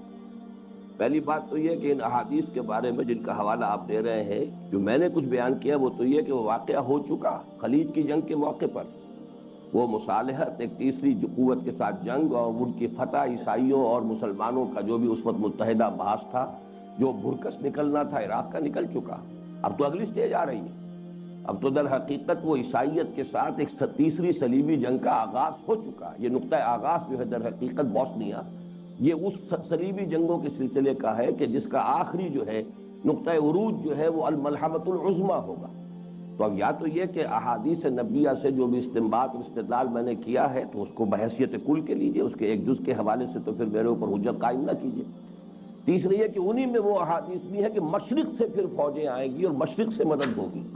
تو ظاہر ہے کہ وہ جو کچھ ہونا ہے، یہ مڈل ایسٹ کے اندر جو بھٹی گرم ہونی ہے، وہ جو بھی اس وقت عالم عرب کا اتحاد جو ہو چکا ہے امریکہ کے ساتھ، اور اس کا جو درپردہ گٹھ جوڑ جو ہے وہ یہود کے ساتھ بھی ہے، اس حوالے سے تو وہ صورتحال اس تیزی کے ساتھ ادھر جا رہی ہے. اور بوسنیا سے یہ پیش قدمی ہوئی تو ظاہر بات ہے کہ نیکسٹ ٹارگٹ ان کا ترکی ہے. اس لیے کہ یورپین سوائل پر اگر وہ ایک چھوٹی سی بوسنیا کو گوارا کرنے کو تیار نہیں ہے تو آپ کا کیا خیال ہے کہ جو استنبول جو ہے، یہ جو ایک اتنا بڑا قلعہ گڑا ہوا ہے اور وہ ہے اسی یورپ کے سوائل پر، اسے وہ گوارا کریں گے؟ لہذا اس کی طرف پیش قدمی، اور یہ بھی احادیث میں موجود ہے، روم تمہارے ہاتھ سے نکل جائے گا اور اس کے بعد پھر فتح ہوگی دوبارہ. تو در حقیقت ان تمام احادیث کو سامنے رکھیے تو بھی تصویر یہی سامنے آتی ہے کہ ہمیں اپنی اس پالیسی پر نظر ثانی کرنی چاہیے، اور جو بھی یہ نیو ورلڈ آرڈر کا سیلاب مغرب سے آ رہا ہے اس کو ریزسٹ کرنے کے لیے جو بھی ہمارے پاس اس وقت گیون سچویشن ہے اس میں ہمیں دیکھنا ہوگا. جہاں تک کل کی میری تقریر تھی اس میں میں نے بلاک تو کہا ہے، مسلم بلاک، مسلم جو وسط ایشیائی بلاک ہے، جس میں کہ پاکستان، ایران، افغانستان اور اس کے ساتھ اوپر یہ جو بھی ترک ریاستیں جو آزاد ہوئی، لیکن ان کے ساتھ تعاون دوسرے درجے میں پھر یہ کہ بھارت ہے اور چین ہے. ان میں بڑی طاقت ظاہر بات ہے کہ چین ہے، اور اس کا بھی مسئلہ ایسا نہیں ہے کہ جو ہمارے مابین نزاع ہو. پاکستان کا جو بھی اس کے ساتھ ایک معاملہ رہا ہے مسلسل، یہ تو گویا کہ اس کی کنٹینیوٹی ہے. اصل بات یہ ہے کہ بھارت کے ساتھ ہماری جو ہڈی انگریز پھینک گیا تھا، سب سے بڑی حماقت جو ہماری ہے وہ یہ ہے کہ آج تک ہم نے اصل دشمن کو نہیں پہچانا. جتنی بڑی خیانت تاریخ انسانی میں ہوئی ہے یہ ریڈ کلف ایوارڈ کے ذریعے سے، اور اس کے نتیجے میں جو ہڈی پھینک کر گیا ہے کہ یہ دونوں جو ہے باہم لڑتے رہیں اور دونوں ہماری دوستی کا دم بھرتے رہیں. تو آخر کوئی وقت تو آنا چاہیے کہ کسی قوم کے اندر بلوغ پیدا ہو جائے، سمجھ پیدا ہو جائے، اس میں شعور پیدا ہو جائے کہ اس اصل کھیل کو پہچانے. اس حوالے سے ہمیں اب ادھر کی بجائے ادھر رخ کرنا چاہیے. البتہ یہ کہ اس میں اپنے مفادات کو، اپنی مصلحتوں کو قربان کر دینا نہیں ہوتا ہے، بلکہ یہ کہ کس درجے تک کوئی معاملہ ہو سکتا ہے اس کو تو ایڈجسٹ کرنا ہوگا. اصل میں جس بات کا میں نے آغاز کیا کہ اس نقطۂ نظر سے سوچنے کے لیے تو لوگ آمادہ ہو جائیں، اور انشاءاللہ تعالی وہ بات ہوگی. ہمارے ساتھی ہیں ان کا سوال نمبر 1، 2 سوال ہیں. نمبر 1 ہے، آپ کی تقریر سے یہ تو واضح ہو گیا کہ ہمارا تعلق یہود و نصارہ سے ولی یعنی پشت پناہی کا اثر نہیں ہونا چاہیے، لیکن یہ واضح نہیں ہوا کہ کس طرح کا تعلق ہونا چاہیے. اس کی کچھ نشاندہی فرما دیں، کیونکہ اگر ہم نے ولی نہ ہونے کا مطلب اپنے آپ کو یہود و نصارہ سے آئسولیشن سمجھا تو یہ بھی شدید نقصان کا باعث بن سکتا ہے. دوسرا سوال، 9 آزاد ایشیائی ریاستوں کی اہمیت کے باوجود ابھی تک آپ کا ایک بھی دورہ ان ریاستوں میں نہیں ہوا. یہ صحیح ہے کہ ہمیں اپنی طاقت کو پاکستان میں مجتمع کرنا ہے، لیکن تنظیم اسلامی کا پیغام تو وہاں پہنچنا ضروری ہے. پھر یہ ریاستیں نسبتاً پاکستان سے نزدیک ہیں، چنانچہ تنظیم اسلامی کے وفود آ جا سکتے ہیں. اس کے علاوہ وہاں کے کچھ طالب علم قرآن کالج میں بھی بلائے جا سکتے ہیں. اس سلسلے میں آپ کا کیا نقطہ نظر ہے؟ دونوں بڑے پریکٹیکل سوال ہیں. پہلے سوال کے ذہن میں تو عرض ہے کہ چونکہ سورہ ممتحنہ میں اس کی پوری وضاحت موجود ہے، رشتہ ولایت جو ہے اس کی تو ممانعت ہے. اور جیسا کہ میں نے اپنی تقریر میں جمعہ میں آغاز میں کہا تھا کہ ویسے تو تمام کفار سے ممنوع ہے رشتہ ولایت، لیکن اس آیت میں خاص طور پر جو ان 2 کو بریکٹ کیا گیا ہے بعضهم اولیاء بعض کے حوالے سے، وہ ہے مخصوص ہمارے غور و فکر کی مستحق. البتہ یہ کہ ولایت کا تعلق جو ہے یعنی ایک دوسرے کا حمایتی ہونا، مددگار ہونا، یہ لفظ جو ہے پشت پناہ ہونا، یہ ہے اصل میں کہ جس سے روکا گیا. باقی یہ کہ 2 قسم کے ہوں گے کافر، چاہے وہ اہل کتاب میں سے ہوں چاہے وہ مشرکین عام ہوں. ایک وہ جو آپ سے ایٹ وار ہے یا جنہوں نے آپ کے خلاف کوئی اقدام کیا ہے. ایک وہ ہے کہ جو آپ کے ساتھ ایٹ وار نہیں ہے، نہ پہلے انہوں نے کوئی آپ کے خلاف کسی گٹھ جوڑ میں کسی محاذ میں حصہ لیا ہے. تو یہ مؤخر ذکر کے ساتھ کوئی عام دوستی، ملنا جلنا، اچھے معاملات، اس میں کوئی رکاوٹ نہیں. البتہ وہ کہ جن کے ساتھ محاربہ ہے، جو متحارب ہے، یا یہ کہ جنہوں نے اس سے پہلے ہمارے خلاف کسی گٹھ جوڑ میں جو ہے کسی کا ساتھ دیا ہے تو ان کے ساتھ جو ہے معاملہ مختلف ہو جائے گا. یہ سورہ ممتحنہ میں تفصیل سے موجود ہے. تو ان کے ساتھ مجلسی روابط رکھنا، ان کے ساتھ لین دین کے روابط رکھنا، کاروباری روابط رکھنا، اس میں کوئی چیز مانے نہیں ہے. ولایت اصل میں یہ ہے کہ ایک دوسرے کی پشت پناہی، مددگاری. یہ جو ہمارے ہاں انٹرنیشنل پیکس بنتے رہے وہ یقیناً ولایت کے درجے میں ہیں. وہ تو گویا کہ ایک دوسرے کے ساتھ تعاون کا وہ مرحلہ ہے کہ جس میں ایک دوسرے کے لیے مددگاری کی شکل ہوتی ہے. تو اس کا معاملہ یقیناً اس میں آ جائے گا. باقی ٹریڈ ریلیشنز ہے، آنا جانا ہے، کوئی عام دوستی ہے، بلکہ جس کو قرآن مجید میں سورہ ممتنہ میں کہا کہ ان تبرؤوا الیہم وتقسطوا الیہم، ان کے ساتھ کوئی حسن سلوک کا معاملہ اس سے روکا نہیں گیا ہے. دوسری چیز جو ہے وہ سوال کی بجائے تجویز ہے. انشاءاللہ تعالیٰ اسے پھر ہم غور کریں گے اس پر. یہ ہمارے ساتھی نفیس احمد صاحب ہیں اسرہ کچہری سے. ان کا بھی سوال ذرا طویل ہے، میں تیزی سے پڑھ دیتا ہوں. ڈاکٹر صاحب، آپ نے اپنے خطاب جمعہ میں ایران، افغانستان، چین، پاکستان اور بھارت کا بلاک بنانے کی حمایت کی ہے. اس سے پیشتر آپ ایران کی طرف سے مسئلہ کشمیر پر ثالثی کی پیشکش قبول کرنے کی حمایت کر چکے ہیں. تاریخی حوالے سے شیعت کا کردار ہمیشہ عالم اسلام کے خلاف رہا ہے.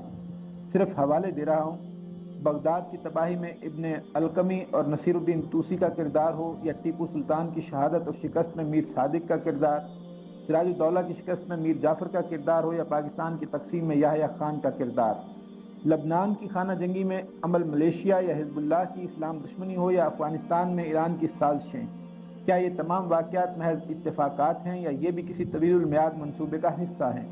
جبکہ ہم جانتے ہیں کہ شیعت کا پودا کاشت کرنے والا ذہن بھی ایک یہودی کا تھا، اور اگر یہودیوں میں نسل پرستی کا جذبہ کوٹ کوٹ کر بھرا ہوا ہے اور وہ گر پڑا اور وہ گریٹر اسرائیل کے خواب دیکھ رہے ہیں، تو نسل پرستی کا جذبہ ایرانیوں میں بھی شدت سے موجود ہے، اور وہ بھی اپنے عہد رفتہ کو نہیں بھولے، جس کا سب سے بڑا مظہر شہنشاہ ایران کا 2500 سالہ جشن تھا. آج ایران کے پاکستان کی نسبت بھارت سے زیادہ خوشگوار تعلقات ہیں. انسانی حقوق کی کمیٹی سے پاکستان کی قرارداد کی واپسی میں ایران کا کردار بھی اس کا ثبوت ہے. اس کے علاوہ سب سے اہم بات، ضیاء الحق کے 11 سال جبکہ سرکاری پلیٹ فارم سے اسلام کا غلغلہ بلند ہوتا رہا، اگرچہ وہ محض زبانی جمع خرچ تھا، ایران کا رویہ انتہائی جارحانہ رہا ہے. رد عمل کے طور پر پاکستان میں تحریک نفاذ فقہ جعفریہ بنی اور عارف الحسینی کو پاکستان میں آیت اللہ خمینی کا براہ راست نمائندہ مقرر کیا گیا، جو کہ پاکستان کے معاملات میں مداخلت تھی.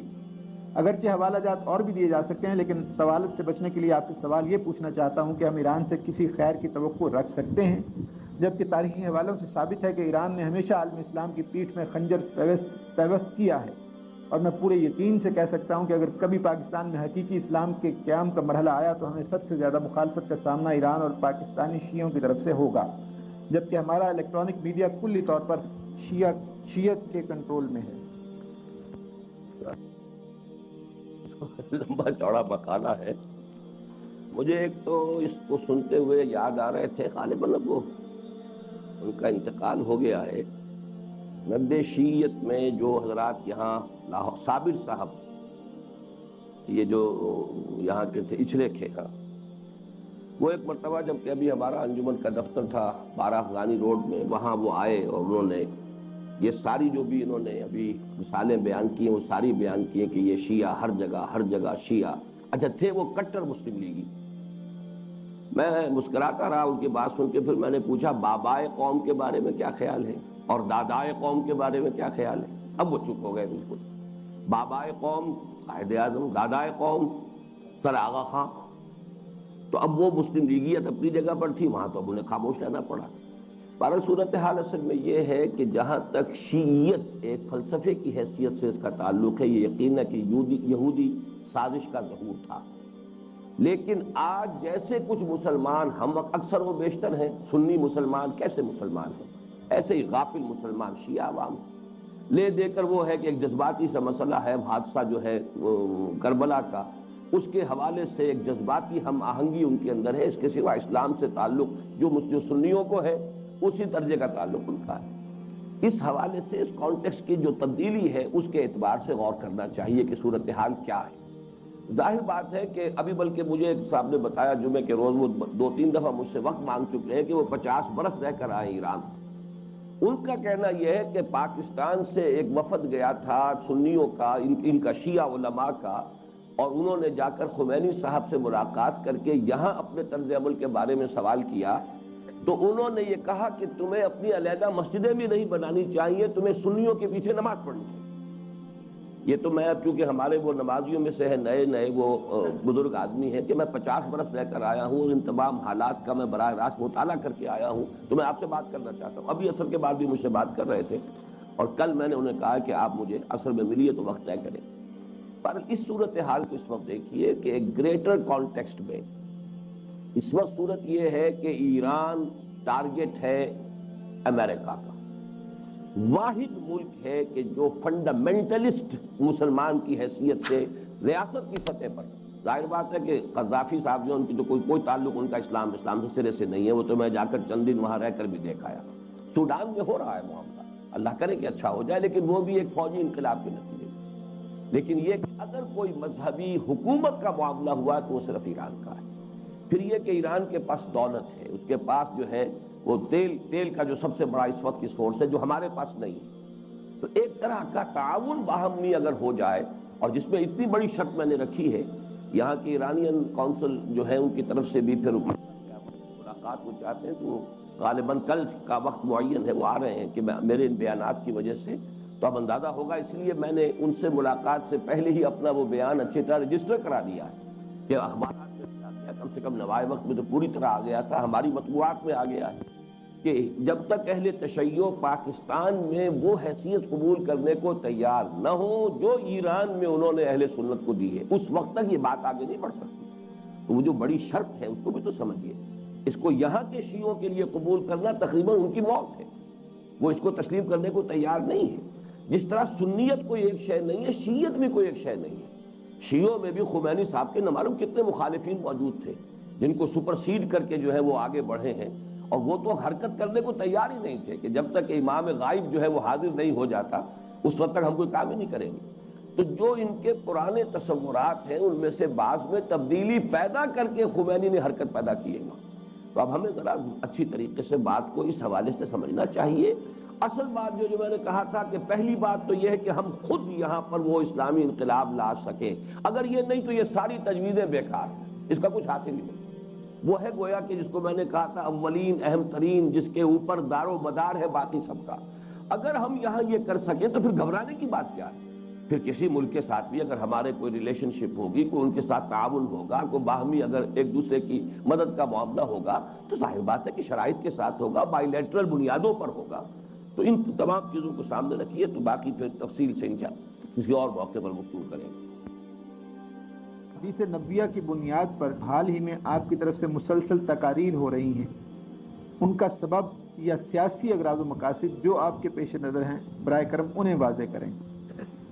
اور تجویز ساتھ دی ہے انہوں نے آئندہ پیش آنے والے حالات و واقعات کے ظہور کا بیان وقت کے تعین کے ساتھ سال وغیرہ نہ کریں تو میرے نزدیک یہ مناسب ہے۔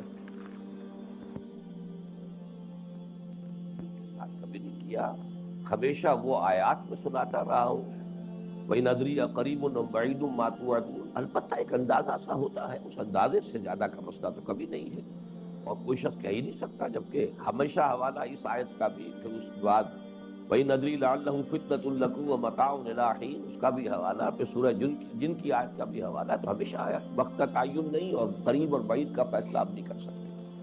البتہ یہ بات ذرا کچھ شاید ان کے لکھنے میں عجیب طریقے سے آ گئی ہے کہ ان چیزوں کے بیان کرنے سے کیا پیش نظر ہے، کیا سیاسی مقاصد ہیں، تو سیاسی مقاصد عثمانی میں تو ہمارے اللہ تعالیٰ ہم اس سے بچائے کہ کوئی یعنی حکومت کا حصول جس معنی میں محدود مفہوم میں یہ لفظ استعمال ہوتا ہے وہ ہمارے پیش نظر نہیں ہے۔ اصل میں اس کے دو مقاصد ہیں بنیادی طور پر۔ ایک تو یہ کہ جو صورتحال ہے اس وقت اس کا صحیح تجزیہ لوگوں کے سامنے آئے ہے۔ آج کیوں ذلیل کے کل تک نہ تھی پسند، گستاخی فرشتہ ہماری جائے، یہ امت مسلمہ جس کیفیت سے دوچار ہے کیوں، اس کے ضمن میں آپ نے دیکھا کہ وہ قرآن کا قانون عذاب، اس کے حوالے سے میں نے بات شروع کی کہ ہم اس وقت عذاب کی گرفت میں ہیں، اور یہ جو اسرائیل کی ریاست وجود میں آ گئی، بہت سے اشکالات لوگوں کے ذہنوں میں آئے تھے، جبکہ قرآن تو کہتا ضربت علیہم الذلۃ والمسکنۃ وباؤوا بغضب من اللہ، تو یہ کہ یہ در حقیقت ایک عارضی فنومینن ہے. ان کے ہاتھوں جو بھی پٹائی اللہ تعالیٰ مسلمانوں کی کروا رہا ہے، یہ اور شدت کے ساتھ جو ہے خاص طور پر اہل عرب مسلمانوں کی پٹائی ہونی ہے، جو احادیث سے ثابت ہے. اس کے بعد ان کا استحصال ہوگا، آخری عذاب، آخری خاتمہ ان کا ہوگا. اس حوالے سے جو چیزیں بیان ہوئی ہیں احادیث میں، اب اگر میں وہ لفظ جو ہے اس کو معاذ اللہ اس طرح قیاس نہ کیجئے کہ کیا ان کو بیان کرنے سے حضور کے پیش نظر کوئی سیاسی مقصد تھا، یا یہ کہ یہ بھی تعلیم کا جز ہے، اور حضور نے یہ باتیں اگر بیان کی ہیں تو بغیر کسی حکمت کے، بغیر کسی افادیت کے تو بیان نہیں کی ہیں. آج ہمیں چاہیے کہ ہمیں لوگوں کے اندر ایک کانشسنس جسے کہتے ہیں کہ ہم کہاں کھڑے ہیں، جو ہو رہا ہے کیوں ہو رہا ہے، ماضی میں کیا تھا، آگے کیا اندیشے ہیں یا کیا توقعات ہیں، اس کے لیے ذہناً تیار رہیں. ورنہ ایک آدمی اچانک کسی صورتحال سے دوچار ہوتا تو ہکا بکا ہو کر رہ جاتا ہے. اس کے بجائے یہ ہے کہ ذہنی طور پر ہمیں معلوم ہو صغرا کبرا کیا ہے، اس کا کیا سلسلہ ہے جس کا کہ اگلی کڑی یہ آنے والی ہے. دوسری بات کیا تھی، باقی وہ جو تعین کا ہے میں عرض کر چکا ہوں کہ میں نے کبھی اس یقین کے ساتھ تو نہیں کہا، لیکن جیسے کہ آثار شروع ہو چکے ہیں. ابھی پرسوں اصل میں ایک جگہ پر مجھے جانا پڑا تھا. قاری عبدالقیوم صاحب نے چونکہ مجھ سے وعدہ لے لیا تھا، تو یہاں کا جو ہمارا تھا وہ توسیع مشاورت کا اجلاس، اس کے فوراً بعد میں گیا تھا ایک ولیمے میں، ان کے بیٹے کا ولیمہ تھا. وہاں مولانا سید حامد میاں رحمۃ اللہ علیہ کے بڑے صاحبزادے جو ہیں ان سے ملاقات ہوئی. انہوں نے خاص طور پر مجھ سے کہا کہ چونکہ میرا یہ معاملات کے ساتھ رہا ہے ایک دلچسپی کا، اور میں نے مولانا سید حامد میاں کا بڑا طویل اقتباس جو ہے اپنی اس کتاب میں بھی دیا ہے، یہ سابقہ اور موجودہ مسلمان امتوں کا ماضی، حال اور مستقبل. اور یہ اس زمانے میں، یہ آج سے کوئی 15-20 برس قبل جو ہے ان سے ملاقاتوں میں مجھے کچھ چیزیں حاصل ہوئی تھیں، انہی کے حوالے سے میں نے بیان کی. آج بھی انہی کے حوالے سے میری کتاب کے اندر وہ درج ہے. یہ باقی ساری احادیث کی طرف توجہ اس کے بعد مبذول ہوئی. انہوں نے یہ بتایا کہ ایک خط مولانا کا ملا ہے جو انہوں نے سن 70 میں کسی کو لکھا تھا، اور اس میں یہ کہ انہوں نے دنیا میں جب بھی اس طرح کا کوئی مقابلہ پیش آ جاتا ہے تو کسی قوم کے اندر سے اچانک کوئی شخصیت ابھر کر سامنے آ جاتی ہے کہ جو اس قوم کی جو ہے سیادت اور قیادت کی ذمہ داری کو ادا کرتی ہے. اسی طریقے سے جب وہ بھٹی دہکے گی تو اللہ تعالیٰ جو ہے اس امت کے اندر سے بھی ایک شخص کو اٹھائے گا، ان کا نام ہم کیونکہ حدیث میں آیا تو حضرت مہدی انہیں کہتے ہیں. تو اس وقت انہوں نے لکھا ہے کہ اب 50 برس کے اندر اندازہ ہے کہ وہ معاملات یہ ہو جانے والے ہیں. اور ظاہر بات ہے کہ یہ اب اندازوں کی باتیں ہوتی ہیں، اس سے زیادہ تو آگے کو تعین کا ہم معاملہ نہیں کر سکتے. یہ پرسوں ہی آیا کہ میں وہ خط آپ کو بھیجوں گا.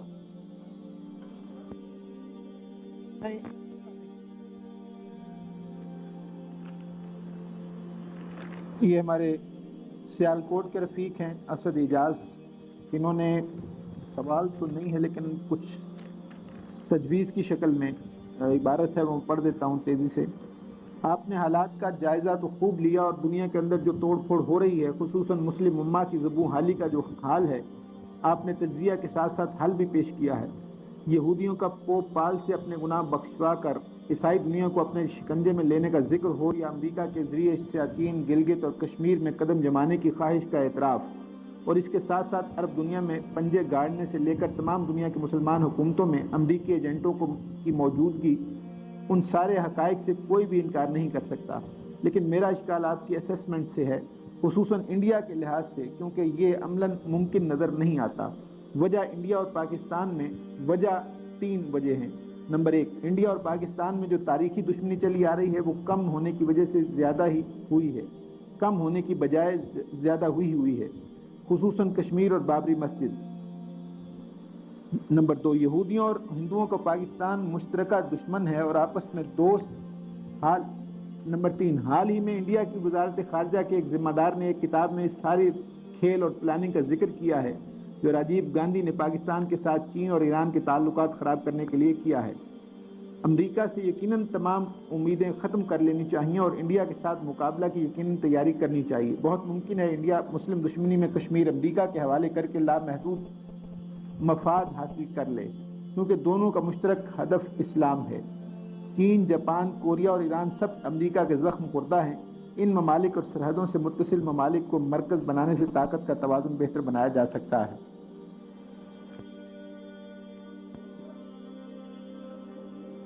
اچھا، پورا نام ان کا اسد اعجاز. اب میں تو بھول گیا کیا کچھ انہوں نے لکھا ہے اس میں.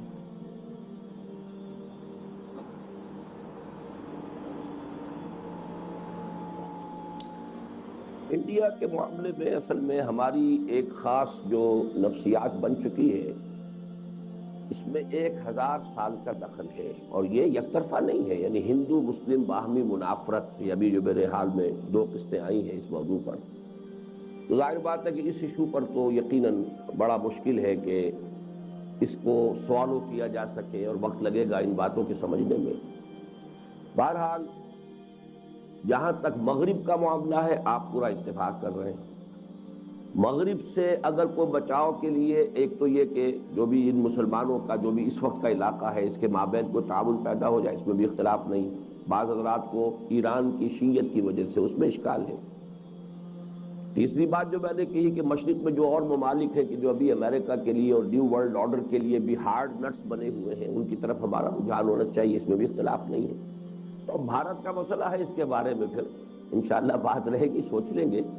ویسے میں آپ کو بتا دوں کہ ایک تو شاہ ولی اللہ دہلوی رحمۃ اللہ علیہ کی پیشن گوئی ہے، جس کو میں نے بہت مرتبہ بیان کیا ہے تفہیمات الہیہ میں، کہ ایک وقت آئے گا کہ ہندوستان کے اعلیٰ ذات کے ہندوؤں کی اکثریت اسلام قبول کر لے گی۔ یہ ایک پیشن گوئی حضرت شاہ ولی اللہ دہلوی رحمۃ اللہ علیہ کی ہے۔ ایک حدیث میں یہ بھی ہے کہ جب یہ صورتحال پیدا ہوگی، اگر ہمارا یہ ہو جاتا ہے معاملہ اللہ کے فضل و کرم سے کہ پاکستان میں بھی کوئی صحیح اسلامی ریاست قائم ہو جائے، اور افغانستان اور یہ مل کر علاقہ جو ہے یہ ایک طاقت بن جائے، پوٹینشیل ڈیولپ ہو اسلام کا، تو پھر میرے نزدیک ایک اور حدیث ہے کہ جس میں 2 لشکروں کے بارے میں خوشخبری آئی ہے، اور اللہ تعالی حضور نے صلی اللہ السلام علیکم ورحمۃ اللہ وبرکاتہ۔ اس طرح کی مزید انبیٹیبل ویڈیوز دیکھنے کے لیے ہمارے اس چینل ایٹرنل فیتھ کو سبسکرائب کریں۔ آپ کا شکریہ۔